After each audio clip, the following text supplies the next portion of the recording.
If this is your first time at a Somerville Museum event, I just want to offer you a special welcome. We're really happy you're here with us tonight. My name is Sharon Devereaux, and I'm a community curator with the Somerville Museum. And the museum was actually founded in 1896 as the Somerville Historical Society. And the museum's building on Central Street was constructed in the 1920s.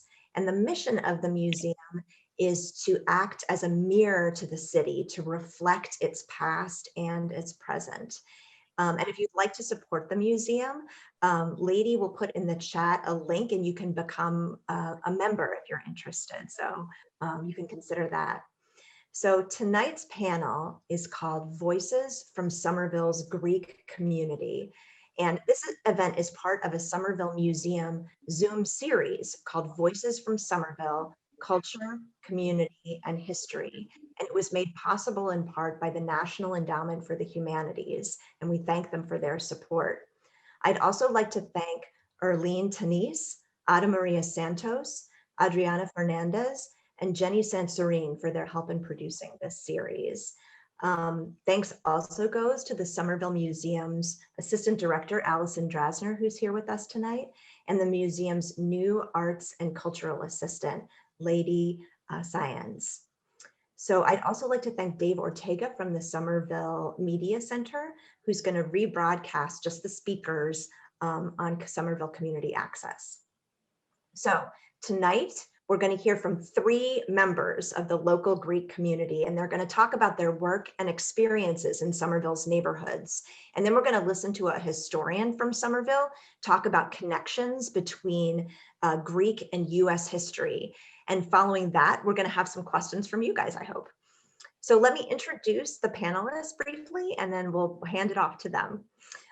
Carol Poulos Salvo is a lifelong member of Dormition of the Virgin Mary Greek Orthodox Church, which is on Central Street in Somerville, just down the street from the Somerville Museum. So Carol has served as secretary of the parish council, as choir director, as chair for the 95th anniversary of the church, which culminated in a gala at the Museum of Fine Arts Boston exhibit on Aphrodite. And she's also a member, was a member of the church's 100th anniversary committee. And her grandparents immigrated from Greece to Somerville in 1912 and 1920. Next, we're going to hear from Peter Tsourianis. He's an immigrant who came to Somerville from Greece as a child in 1951, and he's lived in Somerville ever since. He's been a member of Dormition Church since he was a boy and has served on many committees there. He's a retired teacher and city administrator, and during Somerville Mayor Michael Capuano's administration, Peter was a director of the Somerville Council on Aging. Next, we'll have Yorgos Efthymiadis. Originally from Greece, Yorgos is an artist, an architectural and interior design photographer, and he's also a board member of the Somerville Arts Council. Yorgos is a friend of the Somerville Museum. He photographed the sanctuaries of 20 of the city's religious communities, including Dormition Church, for a recent museum exhibit. And he's represented by Gallery Caiaphas in Boston. And last, tonight, we're going to hear from history professor, legal scholar, and Somerville resident Dan Breen from Brandeis University. Dan is the recipient of the university's 2017 Louis Dembitz Brandeis Prize for Excellence in Teaching. So thank you so much again, everybody, for coming. If you have questions as the panelists are speaking, if you could just put them in the chat, and at the end, we'll come back around and ask some questions. And finally, if you could keep yourself muted while the panelists are speaking, that would be super helpful. So thanks. So thank you again for coming, everybody. And let's start off with Carol Poulos Salvo. Welcome, Carol. Oh, Carol, I think you're muted.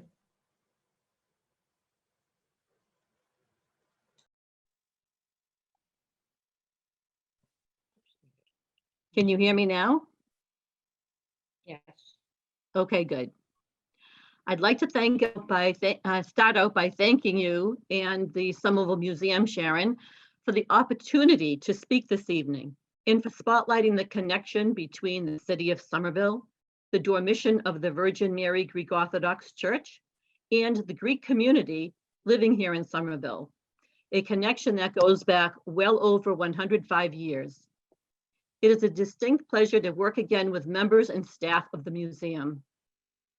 I remember serving in 2006 on the committee with some wonderful people to create the two-part exhibit at the museum, New Lives in a New Land, that focused on Greek immigration to Somerville and the greater Boston area in the late 1800s and early 1900s, and Hope, Valor, and Inspiration, which explored the life and death of the heroic Greek Congressional Medal of Honor recipient, Private George Dilboy, who my colleague will discuss later on in this session.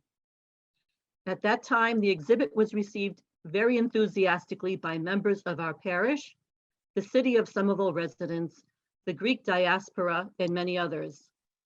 I am delighted that this forum, Voices from Somerville's Community, has brought the various religious groups who meet in Somerville to prominence. Thank you, Sharon.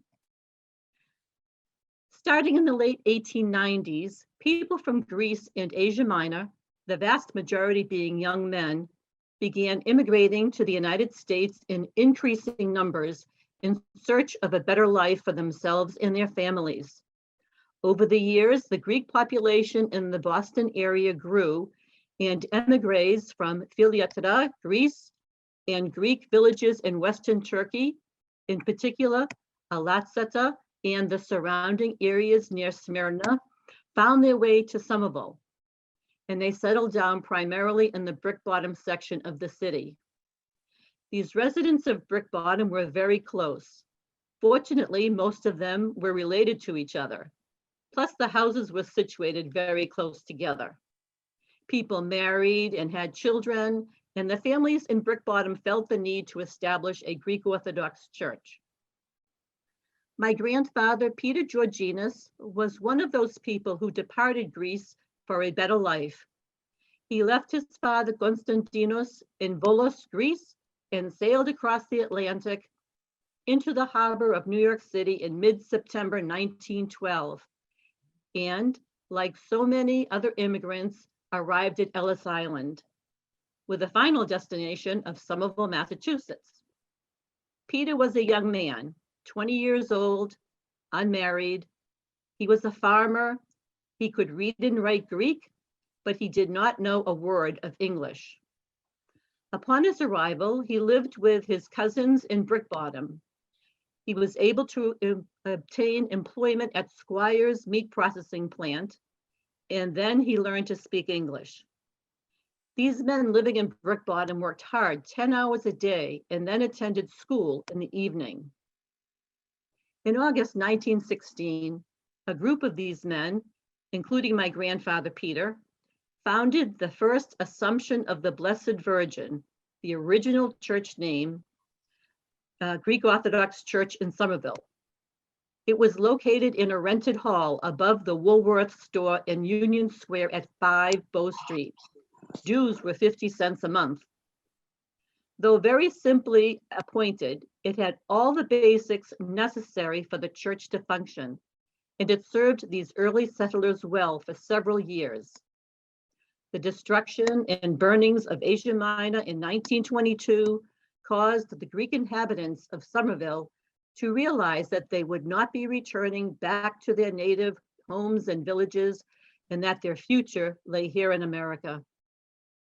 As more and more Greeks settled in the city, the church's parishioners agreed that America was to be their permanent home, and they would need a permanent church in their community. The congregation worked diligently to raise funds to purchase several lots of land and build, and then on dedication day in 1923, they processed with the icons and holy articles from their rented church and paraded down the street to their own new and larger church at number 217 Somerville Avenue. It was an event that no one who had witnessed would ever forget. The president and his parish council took on the tireless job of raising more funds in order to furnish their new church. Many baptisms, weddings, and funerals of the parishioners took place at that location. They finally had the resources to hire a chanter for religious services and a janitor. 2 Greek language schools were created. A women's charitable organization, the St. Catherine's Philoptochos, was organized. A choir was established. Dances, picnics, and other joyous events were held. These were years of consolidation and growth. During this period of time, Peter Georginas had worked and saved enough money to pay the seafare for his sister and father to join him in Somerville. Upon arrival, his father promptly began working alongside him at Squires. In 1917, Peter resided at 91 Linwood Street in Brickbottom and worked at North Packing Company as a sausage maker. He worked even harder, and in 1920, he was able to send money back to Greece so that his brother and Peter's fiance could come to America. And Peter and his fiance could marry and begin a family. The happy newlyweds' first home was on Cross Street, and Peter was now working at a shipyard. Over the next few years, Peter and his brothers worked in various restaurants, gaining experience in that type of business, and became cooks. They then opened diners in downtown Boston at what is now Faneuil Hall, Central Square in Cambridge, Roxbury, Dorchester, Nantasket Beach, and Somerville. Peter chose to work and reside in Somerville, and in the mid-1930s opened United Diners at 84 Mystic Avenue, which was at the corner of Austin Street and within walking distance of home at 28 Main Avenue. There was a bakery on site at United Diners that prepared baked goods for itself and also supplied these goodies to Peter's brothers' diners. By this time, Peter's wife had died of tuberculosis and pneumonia, and he alone was raising his 4 young children while owning and working at the diner. It was quite a struggle, and his children, including my mother, Helen, the oldest child, went to work in the diner after their school day and on weekends. In 1939, it was apparent that the congregation was outgrowing its space, and a committee was formed to determine whether they should expand the facilities or purchase a new church. A special fundraising ball took place in April 1940 for the benefit of the new church, but when Mussolini invaded Greece in October of that year, plans for a new church were suspended, and the energies of the community turned towards Greek war relief activities. With Greece's involvement in the war and the establishment of the Greek war relief, the proud Hellenism and Orthodox faith of many were reborn. People who had never participated or donated to church or to philanthropic activities before were now coming forward and offering their services. Church attendance shot up from 150 to 400 people. Women, men, and children were out soliciting pennies, nickels, and dimes, used clothing, and non-perishable foods to help the war-starved people of Greece. Fundraisers such as lectures, teas, a tag day, theater solicitations, a play, a penny sale, dances, and knitting circles successfully added to the coffers for donation to this worthy cause. The United States entered World War II in December 1941, and the youth of our parish answered the call.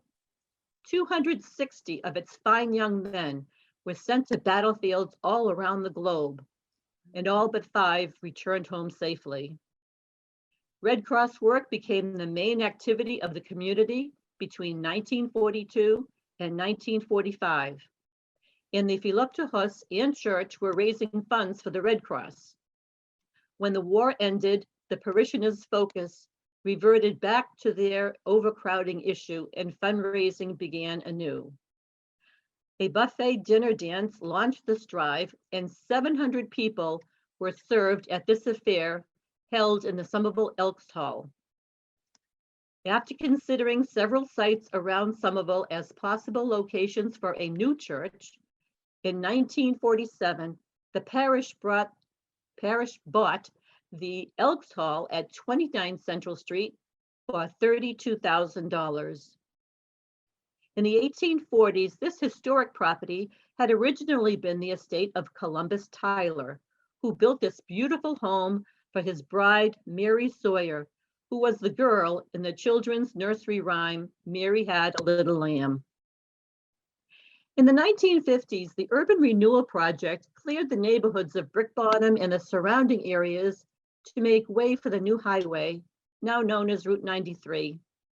Because of this, my grandfather, Peter's children were mandated to leave their home at 28 Main Avenue and move elsewhere.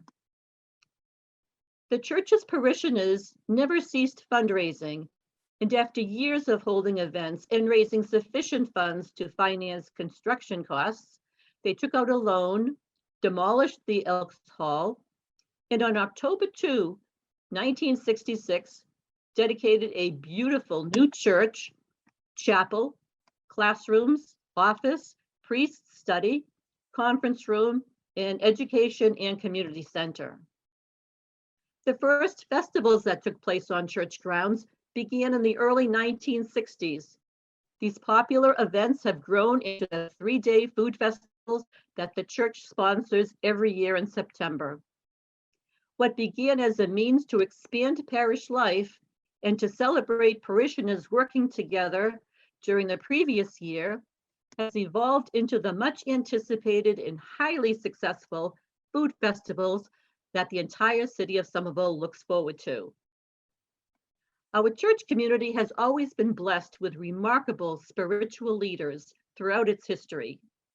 We are fortunate to witness 2 of our own priests be elevated to the office of bishop in the Greek Orthodox Archdiocese. Reverend Father Yorgos Efthymiadis was consecrated a bishop on Christmas morning of 1969 in the Holy Trinity Cathedral in New York, and advanced to become the Metropolitan of Chicago. Reverend Father Christodoulos Kallis succeeded Father Efthymiadis as pastor of the Dormition Church before being elected to the Holy Synod in 1971. This was a truly historic moment for both the Greek Orthodox Archdiocese and our parish, as this was the very first election of an American-born Greek Orthodox clergy to the office of bishop. After serving the dioceses of Houston, Denver, Charlotte, and Atlanta, Bishop John presided at the St. Photios National Shrine in St. Augustine, Florida. The Greek Independence Day on March 25th has been especially honored every year by the mayor's office in the city of Somerville, where the annual traditional celebration takes place.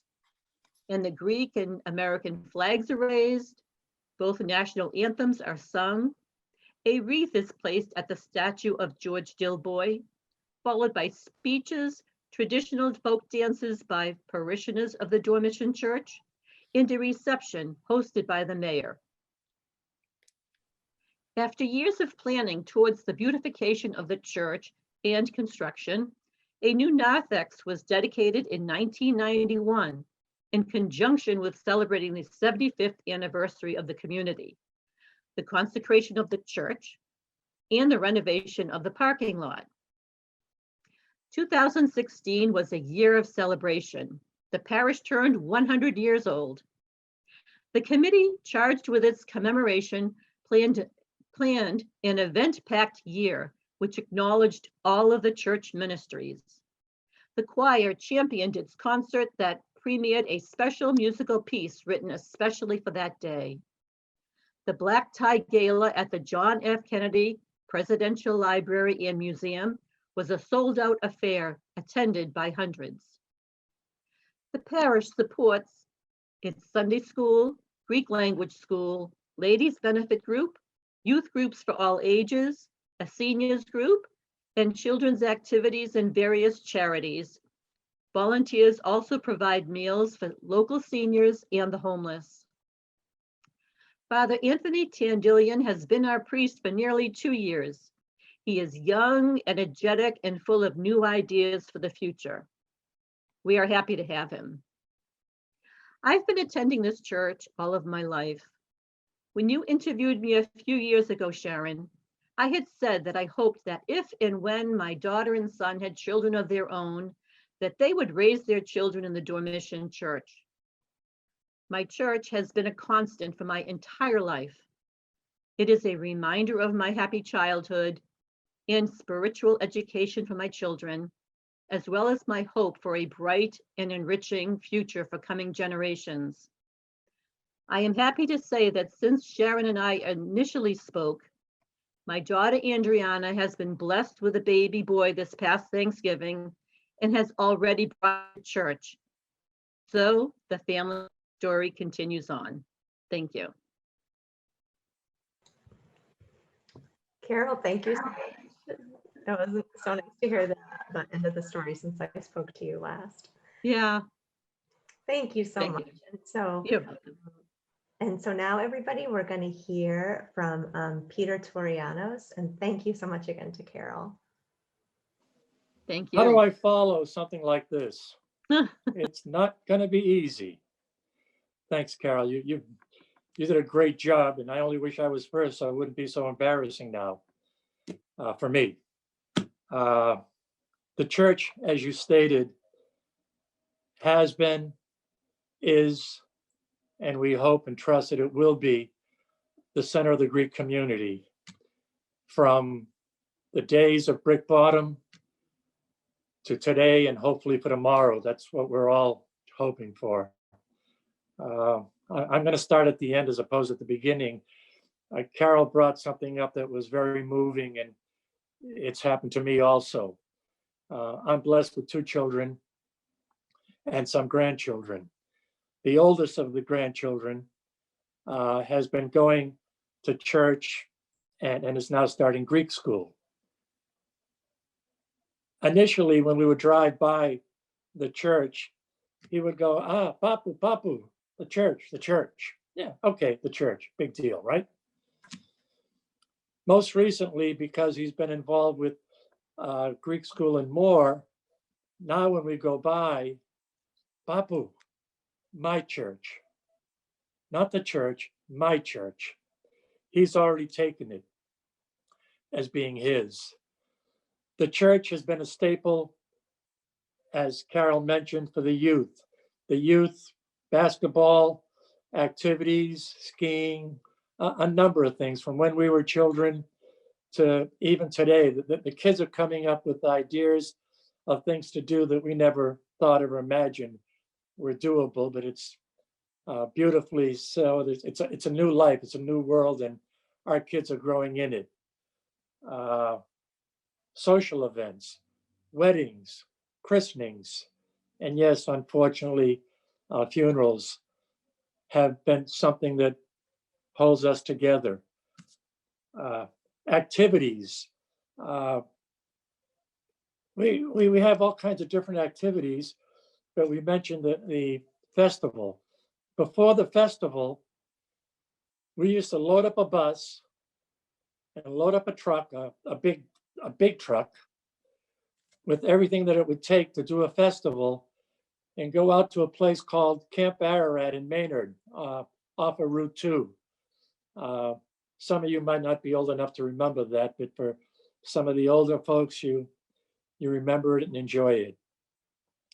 And at some point, I think because Camp Ararat wasn't available to us anymore, we turned and started the festival. And the festival has been a rallying point where it brings everybody together. The young, the middle, the hard workers, and the elderly. Everybody comes to help and contribute to this, as little, as best, or as much as they can. And a lot of you good folks experience the result of it, and we're very proud and blessed to be able to to get to the point where it's just a great event.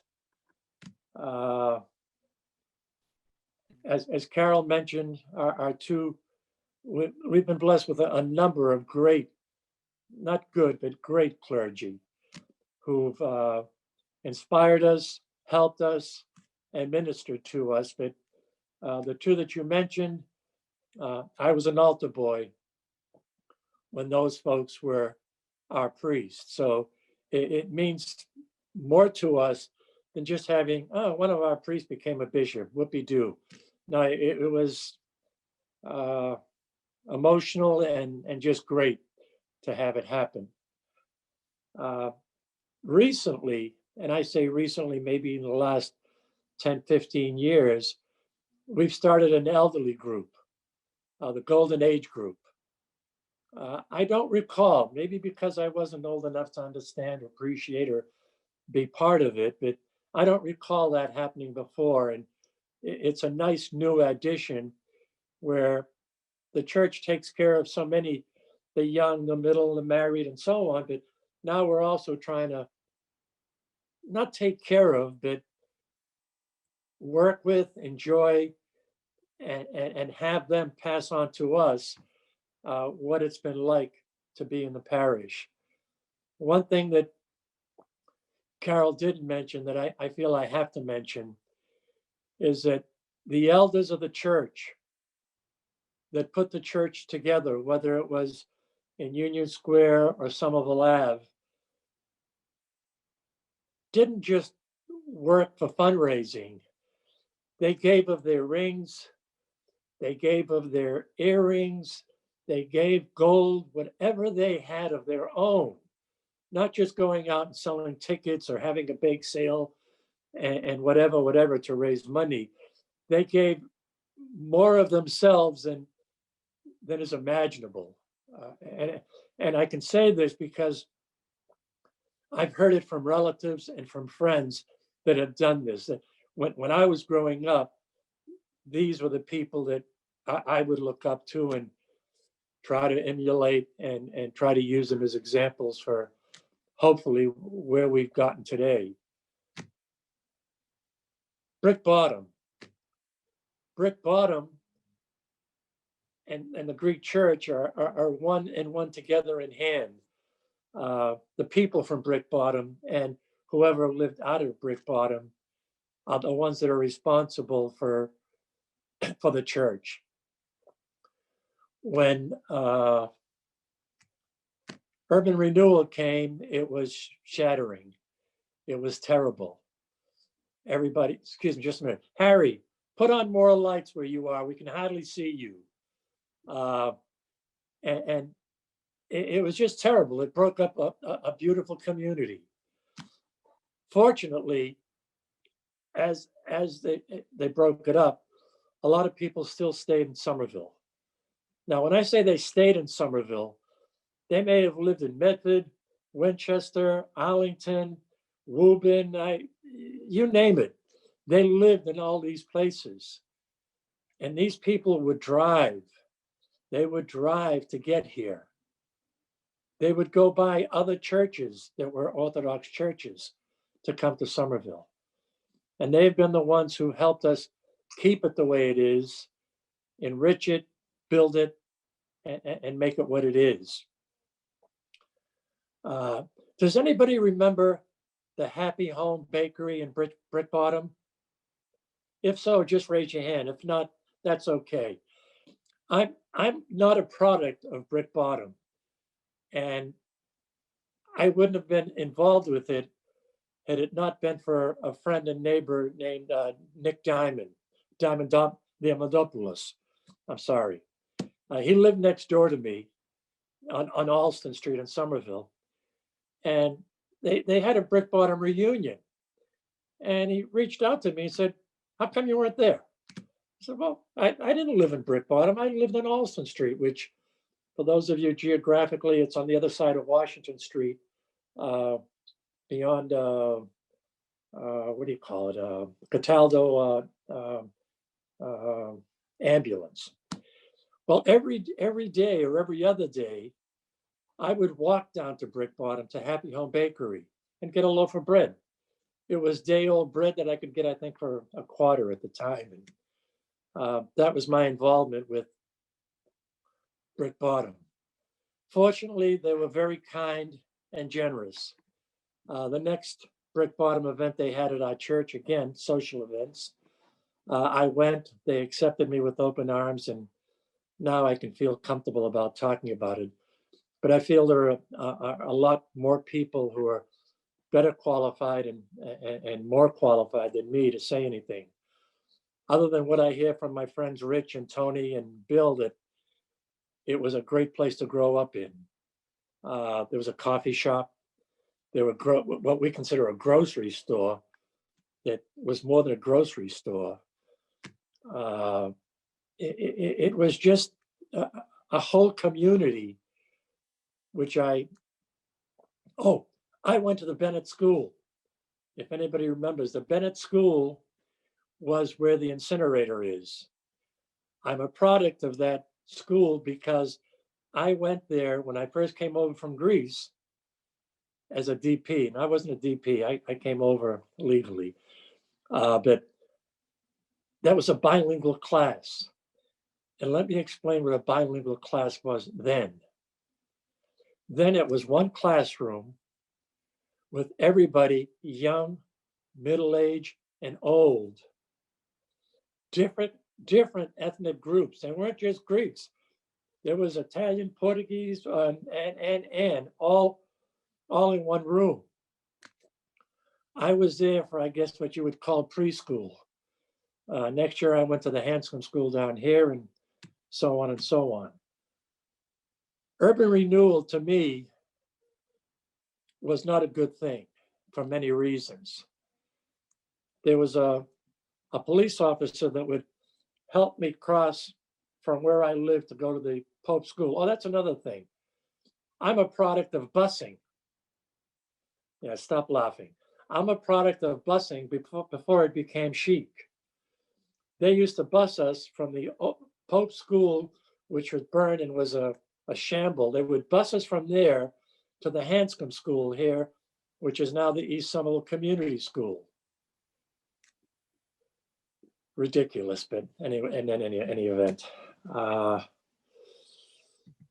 I can keep going on and on about Brick Bottom. Oh, I didn't finish my thoughts about the police officer. I met him later on in my life as a young man or an adult, and I would talk to him and thank him for crossing us and watching us all those years in the elementary grades. And I commented about Brick Bottom being devastated. And he said, "What do you mean? That was not a good place to live. It was a ghetto." What do you mean a ghetto? A lot of people lived, grew up, functioned, and became wonderful people in the community from there. So I took offense when he called it a ghetto, but I have to accept that a lot of people at that point in their life might have considered it that way. But I'm one who didn't live there, but can tell you from a lot of people that did live there, it was not a ghetto. It was a great place to live, to be brought up in, and to be part of a cohesive community of a lot of Greek folks that have just spread out all over the place. A lot of you that I'm looking at friends, relatives, and so on that are down there. And I can't wait until they tear all the industry down there and make it a place where people can live again. Many people who lived in Brick Bottom would love that to happen and would love to move back to that area. Thank you. Thank you to you folks for asking us to do this. Over a glass of wine or something more, we could sit and do this all night, but I feel that there's a lot more to do, and thank you for being patient with me. Thank you so much, Peter. Thank you, Peter Tsourianis, everyone. Next, we're going to hear from Yorgos Efthymiadis, a wonderful artist and Somerville resident. Yorgos? Hello, everyone, and thank you, Sharon, and for the introduction and the invitation to this wonderful event. And thank you to all the people at the Somerville Museum for their excellent work and programming. I would like to share my screen now, and I will show you some photographs of my two bodies of work.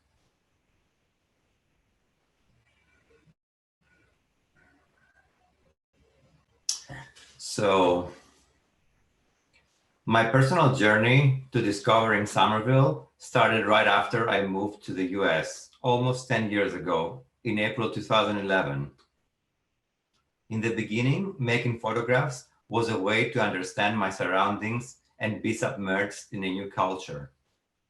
Although the transition was smooth, I had a feeling of uneasiness about my new environment, seeing obstacles and barriers that I had to overcome in order to live the overwhelmingly advertised American dream.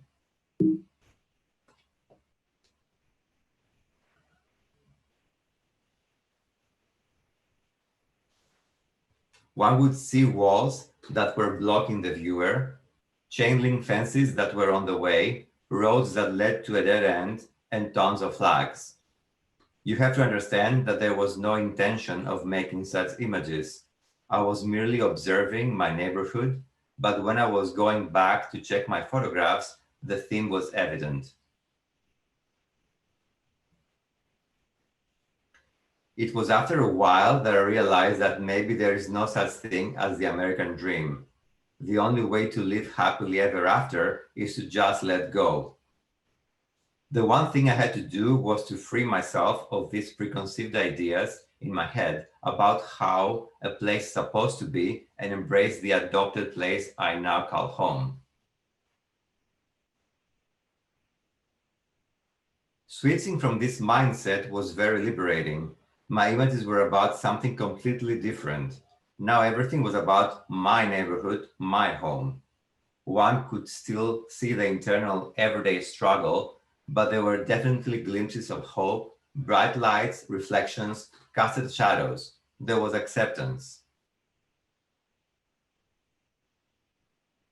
A friend once told me that there is a strong impression of solitude that is evident through my photographs, and it spreads volume of my personality.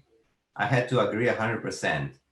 I feel an intimate connection to the places I'm photographing, and even though there are no people in my photographs, there are traces of people everywhere.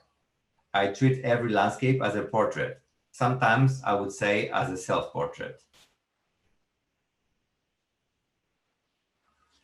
I love photographing houses, the way a house is built, its shape and different colors. How well is it maintained? Is it ready to fall apart, or is it brand new and freshly painted?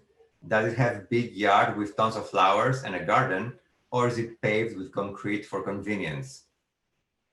Another favorite thing to photograph is driveways. These narrow pieces of land separate the buildings, but also in a unique way bring the neighbors closer, acting as a common ground between the buildings. Strolling around the diverse neighborhoods, I get to learn a lot of things about the people who live there just by looking around. The kind of car they drive reveals more about their status and their age. Is it in good condition? Does the owner feel proud about it? I really enjoy playing this game in my head. It's like getting to know the person without actually seeing its figure. As an immigrant, my eyes immediately fixed on this scene. I grew up in a place exactly like this, a village where houses were connected by washing lines, where neighbors gathered in the courtyard to gossip and talk about their day, where people who hang their clothes in plain sight to everyone to see and didn't care about it at all. Photographs like this revealed to me that Somerville and the small town I grew up in, Halkidiki in Greece, have lots in common. And this realization triggered a new body of work. My latest project is about my homeland, seeing through my immigrant eyes. Whenever I visit Greece, I always go to Thessaloniki and Halkidiki. The statement reads, I had an unsettling feeling when I returned for the very first time after many years abroad to the place of my origin. Even though I was surrounded by loved ones, friends and family who were ecstatic to see me, there was a sense of non-belonging. After a couple of days of catching up and hanging out, they returned to their routines. I stopped being their center of attention and became a stranger in a foreign land. It was harsh to come home to a place which I banished in the past, only to realize that I have been banished in return. Time leaves its mark, transforms places, and alters people. Even the smallest detail can make a huge difference to the way things were. After moving away, I had to rediscover what I have left behind. Using my memories as a starting point, I walked down the road that led to my high school. I lay on the sand at the beach, close to the house where I grew up. I nodded to a familiar face I couldn't quite place, and yet they smiled back. All these round-trip tickets to the past, to a place that I once used to belong, reminded me of one Henry Miller's quote that always resonated with me. One destination is never a place, but rather a new way of looking at things. While trying to feed my inner longing for Greece, I came to the realization that a strange mix of my past self and present self was now my new identity. Whenever I traveled back, I had a place in my mind that does not exist anymore, a place that clashed with my memories. Things have changed there as years passed by, but so did I, because I was no longer the person I used to be when I lived there. And that's where a new idea showed through. A juxtaposition of two or more images that can stand alone as a single piece, like a fragment of memory, but can also act like a diptych, a new reconstructed memory. In the beginning of the project, I was very hesitant about the idea of photographing my birthplace. I always believed that familiarity with a place makes it almost impossible to photograph it. I'm glad I proved myself wrong. Somehow I managed to detach myself and find ways to be creative. People say that taking photos means looking at things before they disappear, preserving them before they alter or are gone. And this is true, but also the exact same alterations create new things that need to be preserved and documented, and so on. Whenever I travel back to Greece, I try to go off-season. Everyone thinks of Greece as this sunny place, full of life and tourists, beaches and sand. My version is a bleak one, where all of the colors are muted, almost as if you could tell there were colors there before, but they were drained away. Again, one would suggest that this has to do with myself, projecting who I am through the lens. And although this statement is true, the color palette is very intentional because it radiates tranquility and serenity. This is the exact state of mind I'm in when I make photographs. And the more I look at them, I swear I can hear them too. I'm still working on this series. Last time I was there, I wanted to get more personal and started focusing on interiors, making photographs of my friends, intimate spaces, kitchens, bedrooms, and living rooms. And even went a little bit further by making portraits of my friends, people I grew up with, people that changed me and made me the person I am today. I wanted to leave you today with two of those portraits of my dear friends, Maria and Christos. I would like to thank once more Sharon and the Somerville Museum for the invitation. Thank you.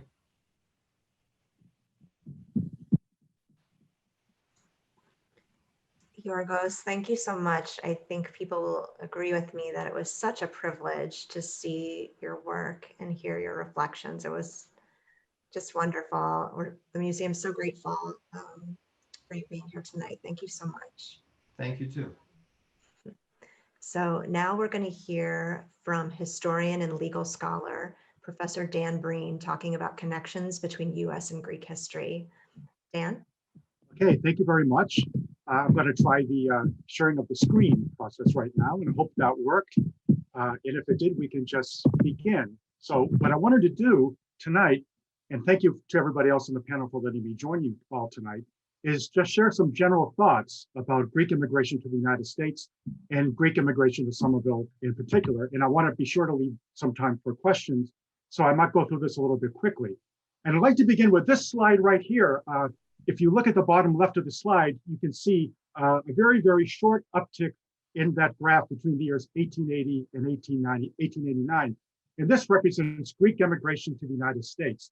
And you can see from this graph that not too many people moved to the United States from Greece before 1890, but there might have been maybe 10,000 people in the United States who were born in Greece.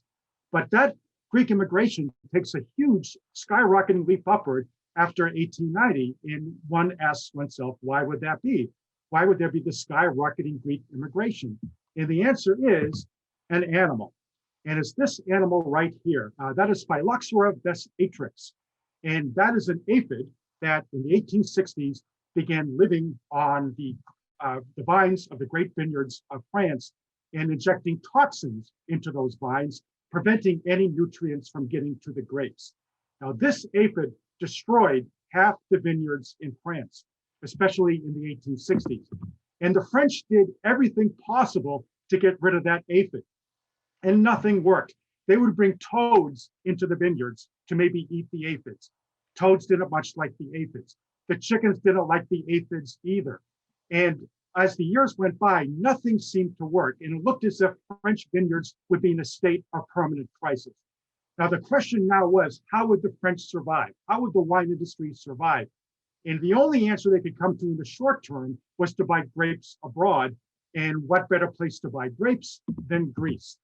And before we go any further, it's important to point out that before the 20th century, when we talk about the Kingdom of Greece, we're talking about only these areas in the blue, dark blue and light blue.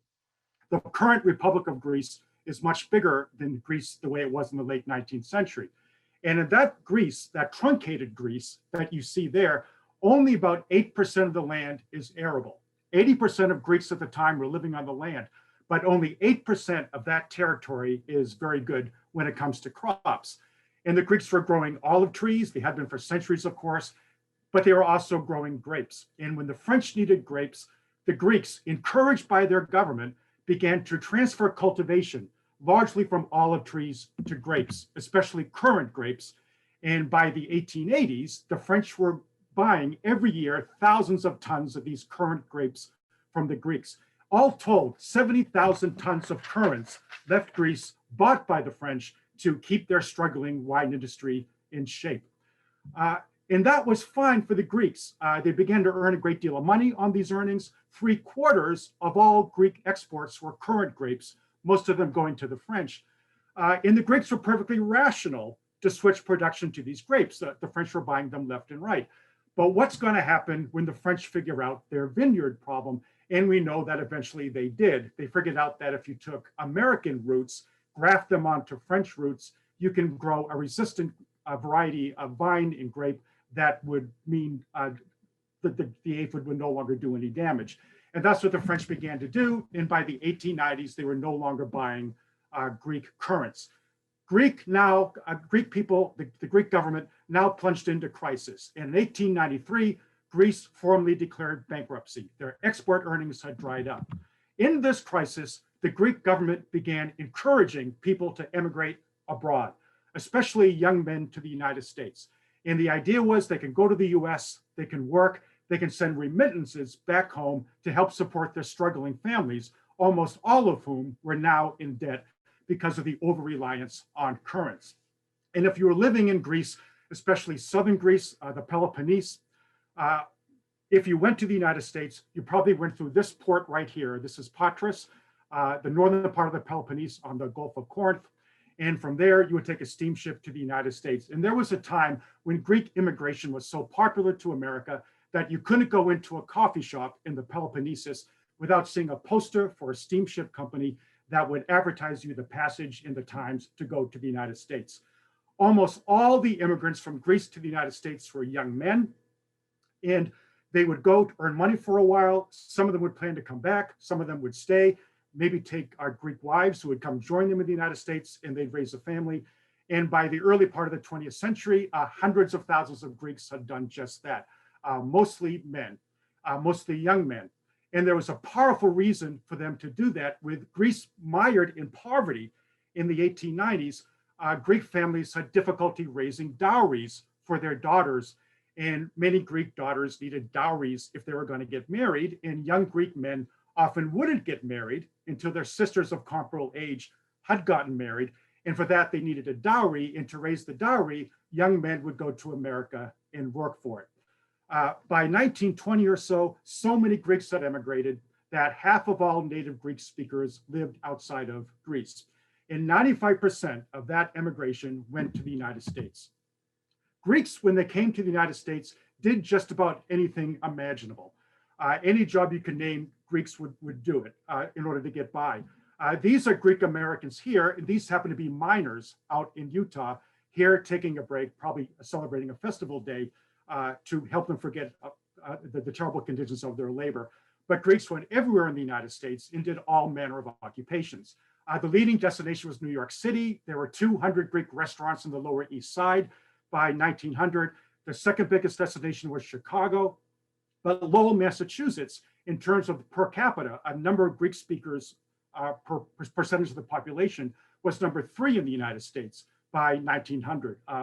But many also came to Boston. And as we know, many came to Somerville. Now, that story is a little bit different. We've already heard some of that story.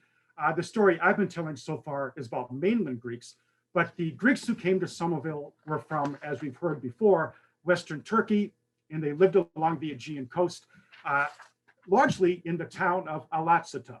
And there were 14,000 people in Alatsita in Ionia, Western Turkey, western part of the Ottoman Empire, in the late 19th century, early part of the 20th century. And all but 100 of them were native Greek speakers. That had been a community that had been there since the 17th century, very well established, often involved in the raisin industry. And if you want to know where it is, Alatsata, so now it's got a different name, is right down about the middle of this map in that Chesme Peninsula, jutting out into the Aegean, very close to the Greek island of Chios. But if you look at the Chesme Peninsula, Alatsita is a town right on that peninsula, about 40 miles southwest of what is now Izmir. There used to be Smyrna. Now they came to the United States, ultimately to brick bottom, many of them, for very different reasons than the mainland Greeks. It was largely not economic. If you left Alatsita, it was largely because of increasing Turkish harassment, often murderous harassment at the hands of the Ottoman Turks. And to escape that, many young men, often taking their families in this case, came to the United States, and many of them came to brick bottom. There were plenty of jobs in Somerville. Many would work in meatpacking industries. Here's one, thanks to Carol for this slide. That particular meat plant was where the Target is now, across the McGrath-O'Brien Highway from Brick Bottom. But don't forget that the McGrath-O'Brien Highway wasn't there in 1906 when the first 20 families came from Alatsita to settle in Brick Bottom. It really was a little Alatsita. We've heard a little bit of what Brick Bottom was like. And in the interest of time, I won't talk any more about that because maybe others would like to talk about that as well. But the last thing I did want to bring up in the interest of time is a little known fact, and that is that although many hundreds of thousands of Greeks came to the United States, and most of them did end up staying, in 1912, 40,000 young Greek men who had come to the United States went back to Greece to fight in the Balkan Wars, originally against Turkey. And here are Greek Americans in New York City about to leave New York to go fight in what they viewed as a patriotic crusade on behalf of their homeland, Greece, in the Balkan Wars. And here are other Greek Americans. They're now in this photograph posing by a Greek flag in Greece during the Balkan Wars. But they had come to Greece from America, having emigrated here temporarily, and then returning to the homeland to fight in the wars of 1912 to 1913. And for our purposes, the most famous person who did that was Somerville's own George Dilboy. And there he is there. The original Alatsitans came to Brick Bottom in 1906. Dilboy and his family arrived in 1910 when Dilboy, I think, was 14 years old. He worked some odd jobs. And when he was 16, still pretty young, he returned to Greece to fight in the Balkan Wars. He came back to the United States, spent some time in New Hampshire, joined the New Hampshire National Guard. And that's why when General Pershing was leading his expedition to the Mexican border, Dilboy was part of it as the New Hampshire National Guardsman that he was. And then in 1917, we declared war on Germany, the beginning of World War I for our purposes. And as a National Guardsman, Dilboy's unit joined the Yankee Division, the 26th Division of the American Expeditionary Force. And you can't bring up the Yankee Division without bringing up their famous mascot. And there he is, Sergeant Stubby, the famous Sergeant Stubby, who I'm happy to say was beloved by the entire division, suffered wounds. He was gassed at one point, but survived the war. And the Yankee Division saw some terrible combat, especially in the summer of 1918. And it's that combat in which George Dilboy won the Medal of Honor. To make a long and interesting story, maybe shorter than it should be, the day was July 18th, 1918, and Dilboy and his regiment, 103rd Regiment of the Yankee Division, were approaching a railroad embankment overlooking German machine gun emplacements. And Dilboy's own company was on the embankment. There was a field, they had to cross the field, and they were about to charge these machine guns when Dilboy began shooting at the machine guns about 200 yards away. Nobody, including Dilboy, seemed to be able to make much of a mark on them. So Dilboy volunteered himself to go after the most dangerous of these emplacements, and he dashed into that territory. It was really a wheat field between the embankment and the machine guns, shooting as he went. He was shot several times by one of the machine guns.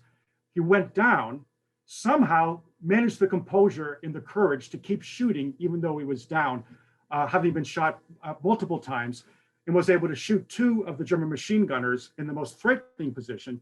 And once he did that, the other machine gunners fled that position, and that allowed the rest of his company to advance, suffering few casualties. And for that act of heroism, he got the Medal of Honor, the first Greek American to be awarded the Congressional Medal of Honor. And here's his grave in the Arlington National Cemetery. Ultimately, as we know, Dilboy was awarded the bust that you see, the monument that you see in front of City Hall. And on the day that was dedicated in 1930, there was a big parade to celebrate Dilboy in the occasion. And thanks to Brandon Wilson, we have a slide of the parade. And there are members of the American Hellenic Education and Progressive Association forming a Greek cross, as you can see, marching through Union Square on the way ultimately up to Central Hill to help dedicate the Dilboy Memorial. There's much to be said about Alatsita, and certainly much to be said about the tragically misconceived urban renewal project that doomed Brick Bottom. The only other thing, and the last thing I wanted to say, was that that urban renewal project was really needless. Brick Bottom was raised to make what they were was going to be the Inner Belt industrial development, but the only reason they did that was they thought the Inner Belt Highway was going to be built, what was supposed to be I-695.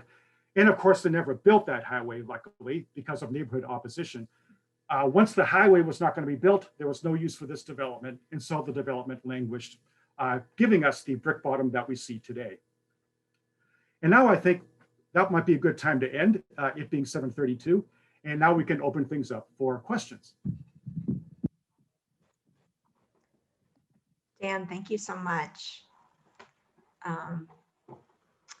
Thank you so much, as always, for your wonderful comments. That was wonderful. We have had a few questions, so I think I'm just gonna, I'll read out some of them to the different speakers, and people can jump in. So one question was, what did the old Brick Bottom look like? Was it like the West End in Boston? Dan, do you want to start with that? Oh yeah, well, my understanding was that it didn't look much like the West End because Brick Bottom would be largely multifamily dwellings, houses, multifamily dwelling houses, but you wouldn't have had typically the tenements, the big apartment complexes that you had in the West End. So it didn't look that much different from the rest of Somerville, actually. But maybe those of you, some I think might have lived in Brick Bottom, so maybe they could share more accurate memories. But based upon the pictures I've seen, it seems to me that that's what Brick Bottom mostly looked like.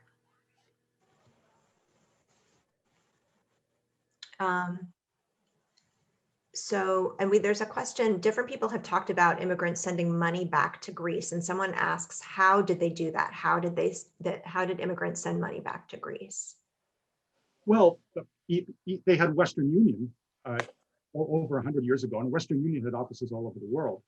So that would have been the typical way to do that. I would think if they didn't just use the mail, but they could, there was still a way to wire money, even back then. They used to send it in the mail any way they could. Funds were always going there. If I could just add one more, you were very polite and decent about what happened in Asia Minor that prompted the Greeks to move on. And the only words I can use, and I use them from my mother, not myself, is they were slaughtered, murdered, annihilated. My mother saw her brother slaughtered in front of her. All the other reasons that you brought up were more than acceptable, but the fact is that Greeks and Armenians were annihilated in Turkey at the time. I don't think we should dwell on it anymore, but I don't want to forget it or not mention it either. Another thing that was going on at the time was that young men, and I'm talking, 14 and up, were conscripted into the Turkish army and sent off to Asia Minor as, troops working for the Turks.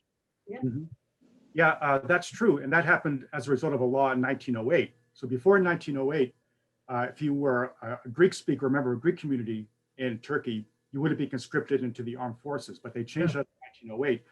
And what the Greeks didn't like about that was that they wouldn't be allowed to serve in their own units. They'd have Turkish commanders, and they knew that they'd be brutally treated. To escape conscription, that was a powerful incentive to come to the U.S. At least 2 or 3 of my family left Greece or Asia Minor for that reason. Right, I know. No question. You've been telling me that for like years. I think That's right. I got the most info about it because we moved to Greece and we were all reminded, and you would tell these stories to me. We're not muted here. So I'm gonna, before we go back to talking maybe more about Brick Bottom, I just want to read one of the questions to Yorgos. Yorgos, your statement about the place that you banished had now banished you is a very powerful statement. And I hope you've come to terms with it and enjoy going back to your original home. Yorgos, do you have any comments about that? Yes. Yes, I think I came to terms about this, and when I go back, I expect that, I will see my friends and I will do what I have to do, and then they will move on with their lives because that's how people are. So I don't have high expectations of, or about them anymore. Yeah, I think that it is what it is. I mean, everybody's moving on with their lives, and yeah, I mean, everybody's doing the same. In terms of the housing at Brick Bottom, to get back to that subject, what turned out later to be townhouses were a phenomenon for a while, or the thing to live in. There were townhouses in Brick Bottom from day one. That's what the type of construction was. These two-story homes abutting each other, and there wasn't. I don't think there was a 4-story building in Brick Bottom. It was mostly 2-story and maybe 3-story, so once in a while. But I remember Brick Bottom very well.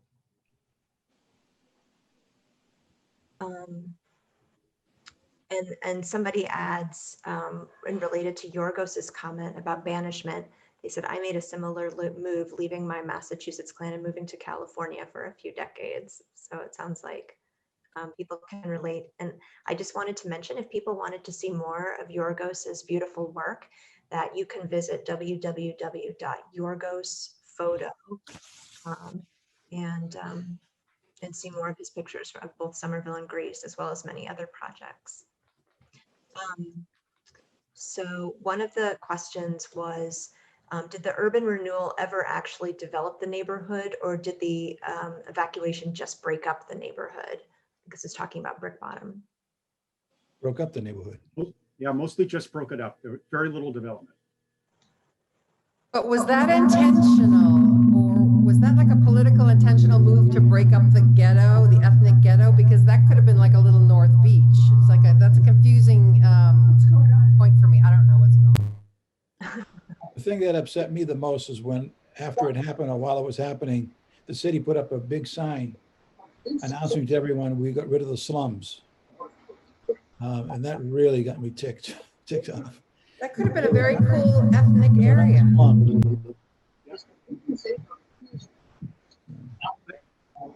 Over time.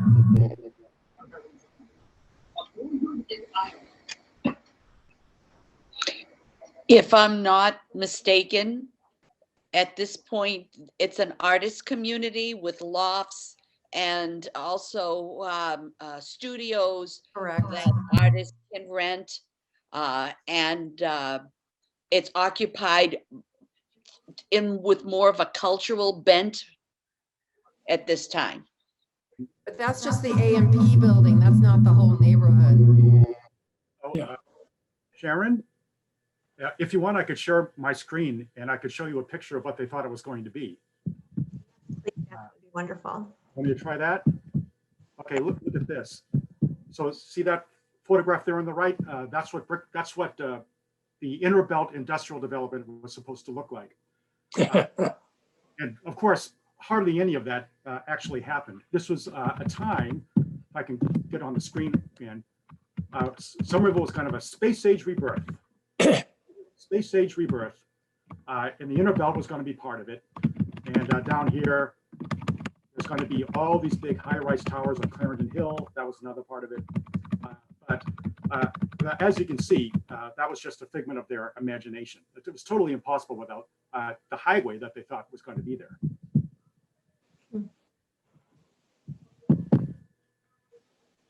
Thank you so much. Thank you so much, Dan. And I just also wanted to mention that Bill Shelton is here, and in the chat he put an article that he wrote 10 years ago that includes many of the themes that we talked about tonight. So I think that seems to be it for the questions that we have. So I just want to take this opportunity to thank all of you for coming. We had a wonderful turnout tonight, and we're very lucky that we were able to present this event for free thanks to the National Endowment for the Humanities, and we thank them again for their support. I'd like to thank Dan Breen, Yorgos Efthymiadis, Carol Poulos Salvo, and Peter Tsourianis. And we hope that you can attend future Somerville Museum events to everybody who's come. So thank you so much again for joining us tonight for Voices from Somerville's Greek community.